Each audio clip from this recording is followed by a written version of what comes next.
ہم اپنے بچپن میں اپنے محلے میں ایک بوڑھی عورت کو دیکھا کرتے تھے، وہ پاگل تھی، بچے اس کو تنگ کرتے تھے، کنکر مارتے تھے، تو مجھے میری امی کہتی تھی بیٹا اس کو کبھی نہ تنگ کرنا، کبھی کنکر نہ مارنا۔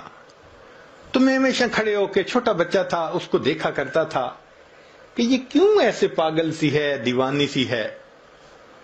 جب بڑے ہوئے تو پھر والدہ نے اس کا قصہ سنایا، کہنے لگی کہ یہ ہمارے محلے کی ایک اچھے گھرانے کی خاتون تھی، جوان العمر تھی، اللہ نے اس کو بیٹا دیا، بیٹا بھی بڑا خوبصورت، گھر کے کام میں لگی ہوئی تھی۔ اب بچہ اپنی ماں سے بہت اٹیچڈ تھا، کچھ بچے ہوتے ہیں نا، گود کا چسکا ہوتا ہے کہ ہر وقت ماں ہی گود میں اٹھائے رکھے، وہ بھی اسی قسم کا بچہ تھا۔ اس عورت نے کوئی کام سمیٹنا تھا تو یہ اس بچے کو فیڈر دے کے لٹا کر گئی کہ تم اب جو ہے نا لیٹ جانا، اب باہر مت آنا، مجھے کام سمیٹنا ہے۔ اور بچہ فیڈر پہ کے پھر باہر، وہ تو معصوم بچہ تھا، چھوٹا تھا۔ تو ماں اس کو پھر لے کے آئی اور کہا کہ تم مجھے بہت تنگ کر رہے ہو، اب بالکل میرے پیچھے مت آنا۔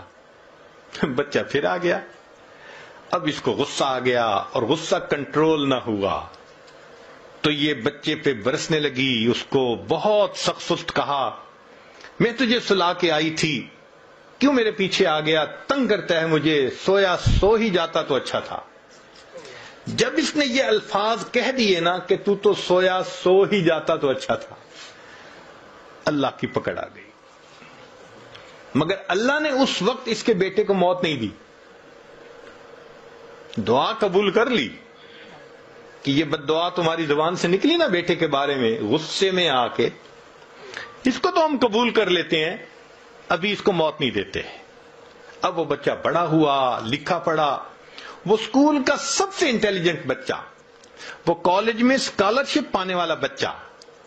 جب وہ فائنل ماسٹر ڈگری کر کے آیا تو اس نے بزنس شروع کیا، اتنا اچھا بزنس چلا اس کا کہ پورے شہر کے لوگ اس بچے کی مثالیں دیتے تھے کہ دیکھو اتنے اچھے اخلاق والا، تحمل مزاجی والا، خوش مزاج، اچھے بچہ، اتنا اچھا اس کا بزنس ہے۔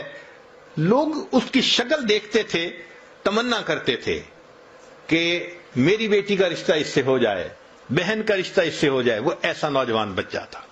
لوگ اپنے بیٹوں کو مثالیں دیتے تھے، بیٹا ایسا بننا۔ لو جی، بالکل جب جوانی کا وقت تھا، اب ماں نے اس کے لیے اپنے ہی رشتہ داروں میں کوئی بہت خوبصورت بچی حور پری ڈھونڈی، پھر اس کے لیے بڑی تیاریاں، پیسے کی کمی نہیں تھی۔ جب سب چیزوں کی تیاری ہو گئی اور شادی میں ابھی صرف 3 دن تھے، اللہ کی شان کہ بچہ اپنے ہی گھر میں چل رہا تھا، فرش دھویا تھا اور ابھی گیلا تھا، پاؤں جو پھسلا، یہ نوجوان سر کے بل گرا اور اس کی موت آ گئی۔ اللہ نے پھل کو پکنے دیا، جب پھل پک کے تیار ہو گیا تب اللہ نے پھل کاٹا۔ اب تجھے سمجھ لگے گی کہ تو نے میری کس نعمت کی ناقدری کی تھی۔ ماں کے ذہن پہ اتنا صدمہ اس کی موت کا ہوا کہ وہ ذہنی توازن کھو بیٹھی، وہ گلیوں کے اندر بس تن کے چنا کرتی تھی۔ تو کبھی نقد صدا ملتی ہے، نکیر، اور کبھی اس میں تاخیر ہو جاتی ہے۔